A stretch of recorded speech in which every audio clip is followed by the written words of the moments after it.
नमस्कार। लॉकडाउन ई पाठशाला रामगढ़ में आप सबका स्वागत है। आज हम इंटीग्रेशन के अगले चैप्टर में प्रॉपर्टीज ऑफ डेफिनिट इंटीग्रेशन पढ़ेंगे। इसमें देखिए, जैसे पहले हम लोग इंटीग्रेशन निकालते थे, integration f x D x equals to क्या लिखते थे इंटीग्रल के रूप में, एफ एक्स प्लस सी, एक कांस्टेंट लिख देते थे। ये कांस्टेंट डिफाइन करता था कि ये जो इंटीग्रल है वो मेरा इंडेफिनिट है। लेकिन जैसे हम लोग डेफिनिट की ओर जाएंगे, A to B F x D x, तो हम लोग को जो वैल्यूज मिलेंगे वो डेफिनिट मिलेंगे, ए टू बी। यहाँ ए को कहते हैं लोअर लिमिट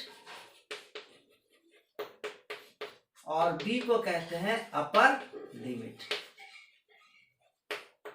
तब यहां आपको क्या मिलेगा, F B plus C, then minus F A plus C, तब F B plus C minus F A minus C, so C cancel, here you get F B minus F A.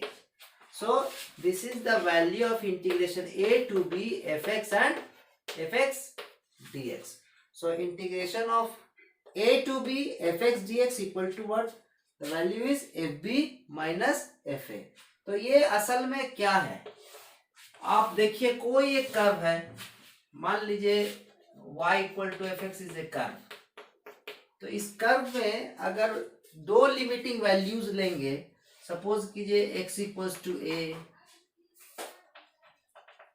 और यहाँ x equals to b, तो ये वाला जो part है, ये part, that means area covered by this y equal to f x, then it is written as a to b f x D x and the value is f B minus F a. तो यदि आपसे कोई पूछे कि what is the meaning of definite integration a to b fx dx, means area of the function, area of the related curve. Clear?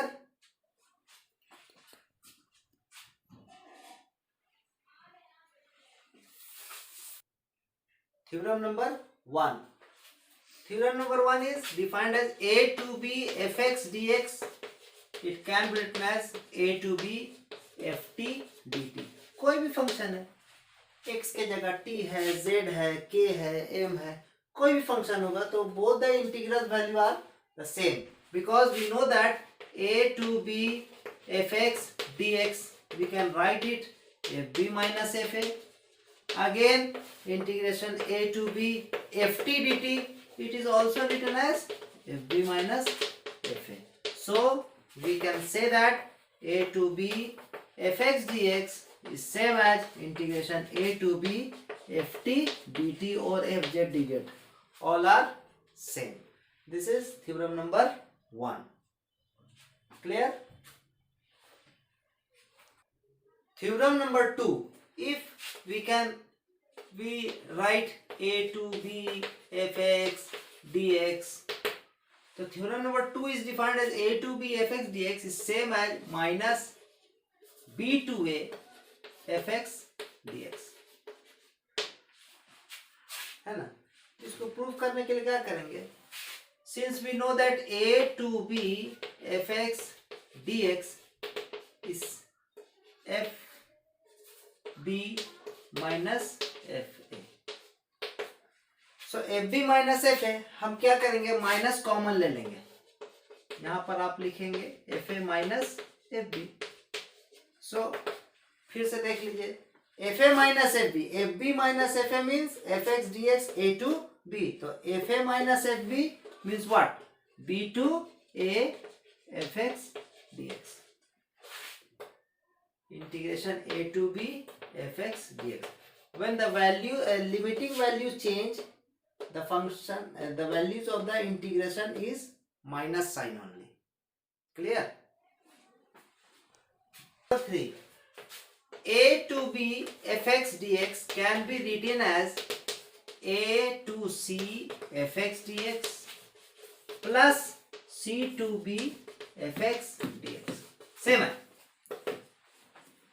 ये भी देखिए ए to B इस इंटीग्रल क्लोज इंटरवल में x इक्वल्स टू ए और x equals to be है ना, इसमें कोई एक term x equals to C है, तो from area from A to C then C to B equals to area A to B F x D X. Clear? A से C तक और सी से बी तक का एडिशन करेंगे तो हमको मिलेगा A to B F x D X. यहाँ आप देखिए, since we know that integration a to c fx dx, we can write it fc minus fa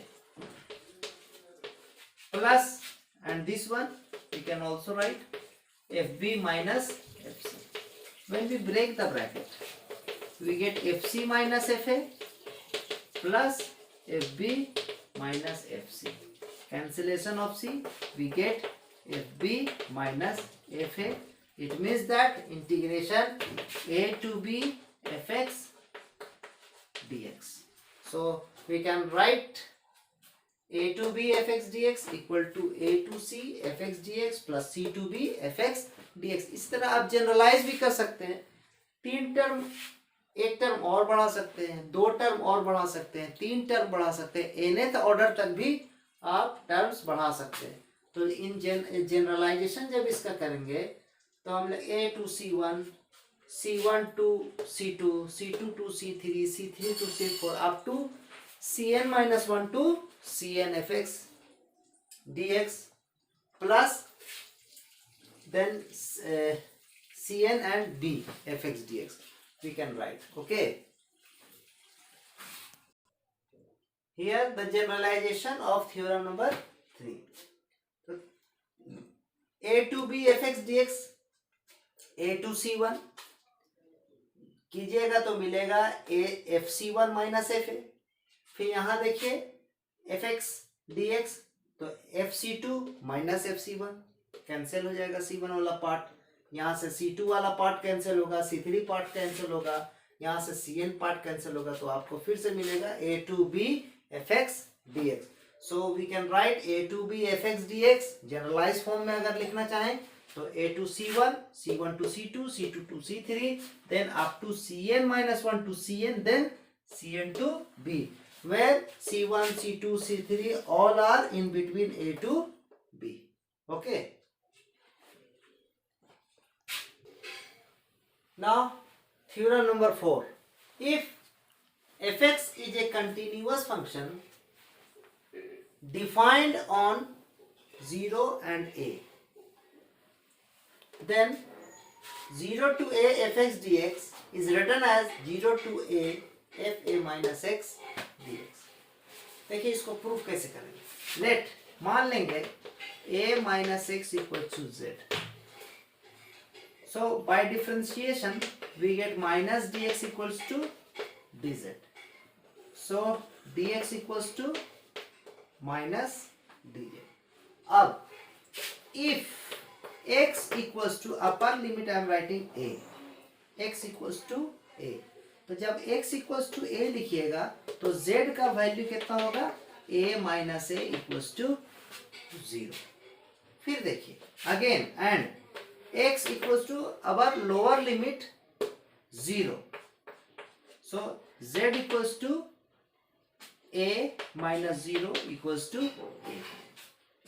So 0 to a f a minus x dx is written as, in the place of a, upper limit जब a है तो a है तो क्या है 0 है, और lower limit 0 जब 0 है तो क्या है a है। Now f a minus x by substitution we have z into dx, in the place of dx I am writing minus dz. So minus a to 0 fz dz. So minus sine occurs, तो क्या करेंगे जब minus sign बाहर होगा तो हम लोग क्या करेंगे, लोअर लिमिट को अपर लिमिट में और अपर लिमिट को लोअर लिमिट में चेंज करेंगे, जैसा हमने थ्योरम 2 में बताया। तो इसको क्या लिखिएगा 0 to a fz dz। फिर आप देखिए थ्योरम नंबर 1 क्या कहा था, कि a to b fx dx can be written as a to b fz dz और ft dt, सिर्फ फंक्शन चेंज है ना, तो we can write it 0 to a fx dx। तो हम लोग का क्या लिख सकते हैं, 0 to a fx dx को लिख सकते हैं 0 to a fa minus x dx। Clear? एक सवाल बनाएंगे इसमें तो और ज्यादा क्लियर हो जाएगा। Okay, evaluate 0 to a log tan x। तो हम क्या करेंगे, लेट मान लेंगे I equals to integration 0 to a log tan x dx।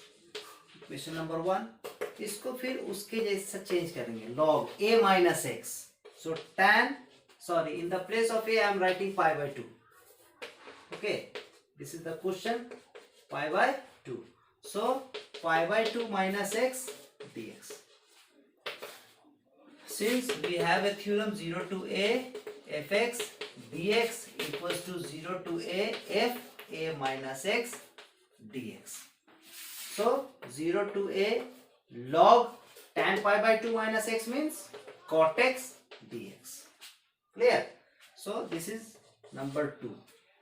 now addition, we add 1 and 2, adding equation 1 and 2 we get, so I plus I 2i, both having the same limit value 0 to a 0 to pi by 2। so I am writing 0 to pi by 2 log tan x plus log cot x dx। here integration 0 to pi by 2 log, here see log m plus log n, we can write it log m into n। so tan x into cot x value is 1, so this is log 1 dx and the value of log 1 is 0। so 2i equals to 0 means I equals to 0। hope you understand। आज तक के लिए इतना ही। घर पर रहें, सुरक्षित रहें।